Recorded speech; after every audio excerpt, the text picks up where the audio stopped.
So hello mga kulichap, isang magandang hapon po sa ating lahat. Ayan, welcome back to my channel.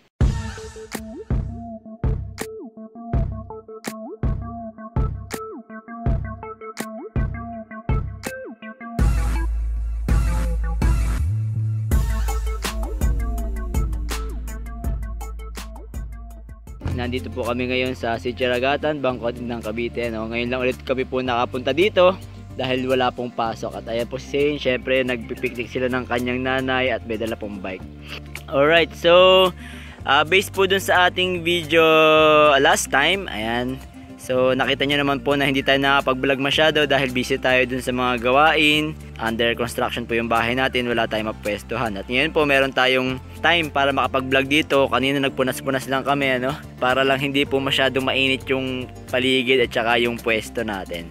Alright guys, so habang naglilinis ako ng ating sasakyan dito sa engine bay, dahil nga hindi ako nakakapaglinis ng sasakyan natin, nagpupunas-punas ako ngayon. Ngayon lang meron pagkakataon para maglinis. Nabanggit ko last time yung tungkol doon sa mainit na panahon, ano. Reminder lang po guys, para doon sa ating sasakyan, gaya po natin mga tao, kasi hindi sila pwede mawala ng tubig, ano. Kaya always check your reservoir kung may laman, ano, ang inyong radiator kung walang leak, kasi hindi pwedeng maubusan ng coolant ang ating radiator, kasi yung cooling system natin, yan po ang isa sa mga buhay ng ating sasakyan, ano. So kailangan lagi silang may laman at hindi sila nagbabawas ng laman. Habang napupunas-punas ako guys, meron ako narinig dito, baka na-experience nyo rin to, no? Habang nagpapatakbo kayo or habang umaandar yung makina, ma-experience nyo. So ma-discuss ko na rin para somehow baka na-experience nyo, ito lang pala yung hinahanap ninyo. So habang nagpupunas-punas ako nito, itong ating air cleaner, pinupunasan ko yung part na to, narinig ko na may lumangit-ngit. Yun, habang kinalog ko siya. Maririnig ninyo, yan. So habang tumatakbo yung sasakyan natin or umaandar, syempre may vibration naman from the engine. Baka naririnig nyo yung ganon, ano. So hanapin natin ngayon kung saan siya nanggagaling. Tinanggal ko na yung aking oil catch can sa pwesto niya, para baka kasi siya yung nagkikis-kis. Nandito kasi yung oil catch can natin. So baka siya yung kumikis-kis pero hindi, oh. Yan.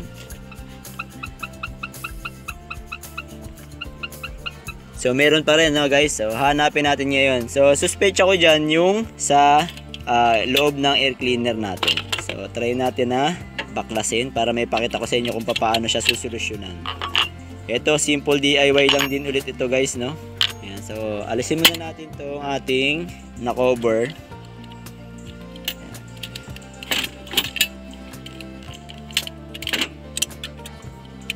So inalis natin. Try natin ulit kung kalugin. Pwesto natin ng kaunti. Ayan, pwesto natin na kaunti dyan. Yun, meron pa rin. So ang suspecha ko dyan guys, eto yan. So mapapansin nyo, meron tayong mga, ayan, meron siyang 3 tornilyo dito sa ating air cleaner na may rubber. So due to vibration, possible na lumulubag yung mga yan, or basag yung rubber, yung pinaka gasket nya. Punasan muna natin itong ating air cleaner para mamaya madali ang pagkalas natin.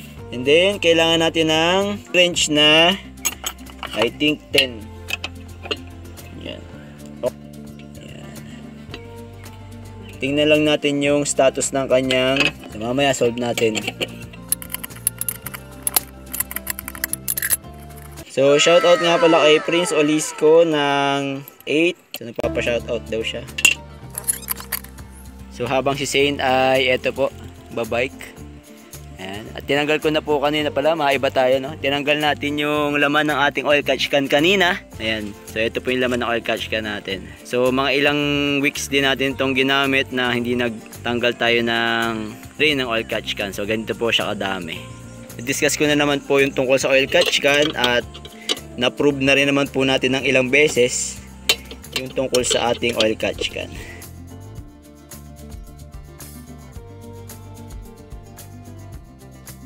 Try natin tanggalin guys, ha.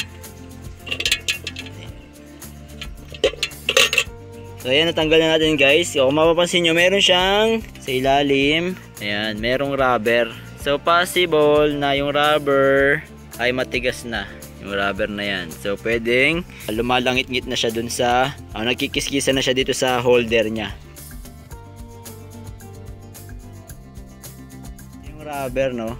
So dapat ito makapal, maayos ang status niya para hindi magkakaroon ng metal to metal contact dun sa ating holder, dito sa ating lalagyan at dun sa ating tornilyo. Yan. So try natin, baka meron pa siyang pinanggagalingan ng ingay. So try naman natin kalugin to kung may ingay. So wala. So doon nga lang siya. Wala naman siyang pagkikiskisan. Matibay siya. So doon nga tayo magkakaroon ng ingay dito sa ating mga rubber sa ilalim. Baligtad nga siya kaya manipis. So dapat yung ilalim ay itong part na to. Ayusin natin. So ipe-press lang naman natin yung rubber para mag-shoot dun sa pinaka-opening ng ating air cleaner holder. Ayan, punasan na rin natin to. So pwede rin kayo maglagay guys ng mga rubber mat dito sa pagitan nito, no?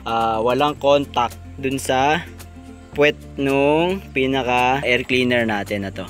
So parang ito meron ditong gas-gas. Palagay ko ito yung nagkikis-kis-kis-kis, ano. Okay. So sa ibang air cleaner din naman na part tulad nito, meron nakalagay sa inyo na foam. Ito binago ko na to dati. Ginawa ko to. Ito yung parang rubber mat ito na ginupit-gupit ko na ganyan. Sa malapad to tapos isinuksok ko dito. So yun yung ginawa ko dati. Dahil yung foam niya ay natanggal na, nasira na. So yan ang aking experiment dati. Nasira na yung foam, nasira na. So nangyari yung opening na to ay dapat selyado kasi, kaya ginupit-gupit ko lang ng ganito para humakab siya dito sa opening ng ating air cleaner. Saktong-sakto naman yan dyan. So try natin guys kung mapipix niya yung ingay. So balik na natin to. Then isentro lang natin yung ating air cleaner. Makikita nyo naman yung mga butas-butas niyan kung tapat na siya. So yan guys, ibabalik na natin yung tornilyo. So tatandaan nyo lang guys na meron pa tong sleeve na ganito, no, sa bawat tornilyo niya. Yan. So dapat ito ay nakasuksok dun sa rubber. And then tsaka nyo siya i-shoot. So makakapa nyo naman kung naka-shoot na yung mga tornilyo. Then higpitan lang natin. So nakita ko lang to guys kasi minsan baka hanap tayo ng lumalangit-ngit, hanap tayo ng tumutunog, hindi natin makikita-kita. Yung pala dito lang sa air cleaner natin. So I hope na mawala yung langit-ngit nito para hindi naman ako mapahiya sa inyo. So secure lang natin guys yung mga tornilyo, no? Para hindi naman tumalsik due to vibration. Secure lang natin sila. Alright, so tingnan natin kung mawawala yung langit-ngit niya guys. Kanina may naririnig tayong langit-ngit. So ngayon, kakalugin natin. Okay, wala nang tunog. Kahit gano'n kalakas pa yung vibration yan. Tingnan nyo ha. Okay, wala nang tunog. So yun nga lang guys, yung goma natin, check natin, may lumalangit-ngit. So rubber dampers lang nung ating air cleaner na housing. Yun yung ating culprit ngayon, ano, nawala na yung langit-ngit. So minsan yun nga, matakbo yung sasakyan natin, may maririnig tayong para lumalangit-ngit, hindi na natin makita. Akala natin belt, nahigpitan na natin si belt, meron pa din.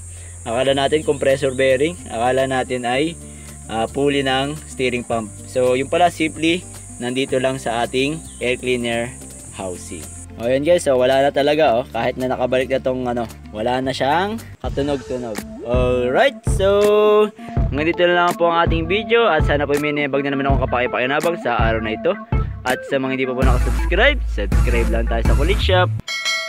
Ang shop na makulit pero walang physical shop. See you on my next videos. Bye-bye!